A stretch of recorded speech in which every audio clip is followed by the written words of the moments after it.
మా వారు వెంకటేశ్వర రెడ్డి గారు అన్నయ్య అవుతారండి.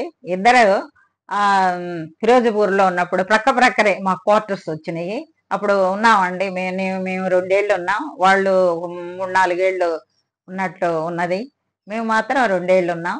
ఆ అమ్మాయి విమల, వెంకటేశ్వర రెడ్డి గారి భార్య పేరు విమల. చాలా మంచి అమ్మాయి. తను ప్రెగ్నెన్సీ.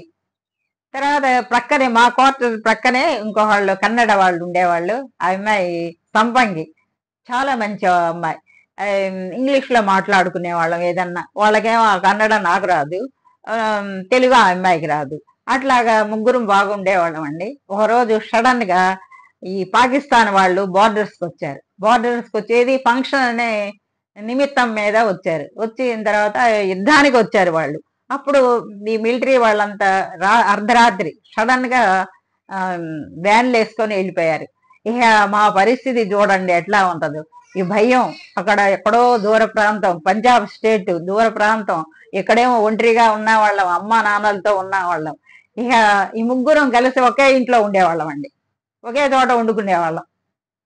ఏది ఆ కన్నడ ఆమె సంపంగి, అమ్మాయి విమల అనమాట. ఆ విమల అదే వాళ్ళ మా వారి చెల్లెల పేరు. ఆ విమల, నేను, తను ఉండేది, లేకపోతే నేను ఉండేదాన్ని. ముగ్గురం కలిసి వాళ్ళ ఇంట్లోనే ఉండేవాళ్ళం. పగలేమో పనులు చేసుకునేవాళ్ళం గబగబా. వాళ్ళ అమ్మాయి సంపంగి దగ్గరే ఉండేవాళ్ళం. వాళ్ళు ప్రెగ్నెన్సీ.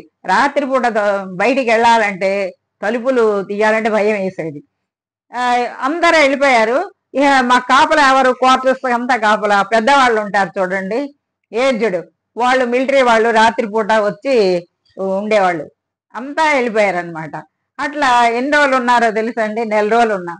1 నెల రోజులు బిక్కు ఏ వార్తలు వస్తాయి ఏంటో. మిలిటరీ వాళ్ళ బ్రతుకులు దినదిన గండవండి. అంత ఇదేం కాదు.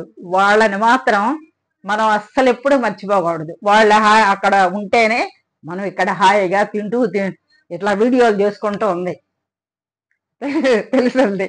అందుకని 1 నెల రోజులు ఉన్నారు మా అక్కడ. ఇక తర్వాత వాళ్ళు మిలిటరీ వాళ్ళు, పాకిస్తాన్ వాళ్ళు వెళ్ళిపోయారంట, యుద్ధానికి వచ్చారు. ఇక వాళ్ళు అక్కడే కాపలా ఉండేటప్పుడు వెళ్ళిపోయారు. తర్వాత వచ్చారు. కానీ రోజు ఏదో ఒకటి మా వారు చెప్పేవారు, ఇలా అలా అది ఇది అని చెప్తే నాకు రోజు భయం వేసేది. బాబోయ్ మిలిటరీ వాళ్ళంటే. అది నాకు చదవడం కూడా చేత కావటంలా. అస్సలు ఎంత రోజు ఇది ప్రాణ సంకటం అంటారు చూడండి, అట్లా రోజు గండమే. మిలిటరీ వాళ్ళు ఏదో పాపం అనుకుంటారు. అలాంటి త్యాగధనులండి మిలిటరీ సైనికులండి.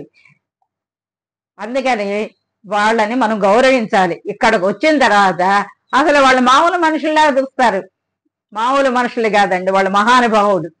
వాళ్ళు అక్కడ బార్డర్స్ లో చలికి, ఎండకి, వానకి, ఆ పాపం అది మంచుల్లో కూరుకుపోతారు. ఎన్నో బాధలు పడితేనే మనం ఇక్కడ హాయిగా జల్సాగా పబ్బులు కని అదేని ఇదేని కొనుక్కొని రావటం ఇవన్నీ చేస్తుంది. మనము 1 నెల రోజులు ఒక్కొక్కడు వెళ్ళి మిలిటరీకి వెళ్ళి పని చేస్తే బాగుంటది. ఆ వాల్యూ తెలుస్తుంది, మిలిటరీ వాళ్ళ వాల్యూ. అదండి, నాకు ఇలాంటి అవకాశం వచ్చినందుకు, చెబుతున్నందుకు చాలా సంతోషంగా ఉన్నది. ఆ తర్వాత రోజు నాకు బాధ వేసేదండి. ఏదో ఒకటి చెప్తా ఉండేవాళ్ళు మా వాళ్ళు, ఇలా జరిగింది అలా జరిగింది. బాబోయ్ మిలిటరీ అంటే ఇంత కష్టమా, ఇంత బాధ అనిపించేది.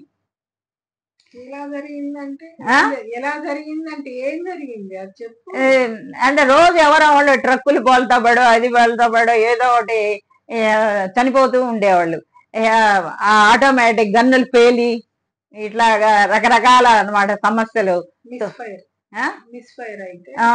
రకరకాల చెప్తా ఉండేవాళ్ళు. తర్వాత కొన్ని రోజులు అయిన తర్వాత మరి చెప్పడం మానేసేవాళ్ళండి. భయపడతాను అది. అదండి, మిలిటరీ వాళ్ళు మాత్రం దినదిన గండం అండి. కానీ వాళ్ళని ఎప్పుడు ఇక్కడికి మన వాళ్ళు రిటైర్డ్ అయిన తర్వాత వచ్చినా కూడా మనం ఎప్పుడు వాళ్ళని గౌరవించాలి. ఆ గౌరవించడం లేదు, ఎంతో వాళ్ళని హింస కూడా పెడుతున్నారు. అలా చేయకండి. జై హింద్.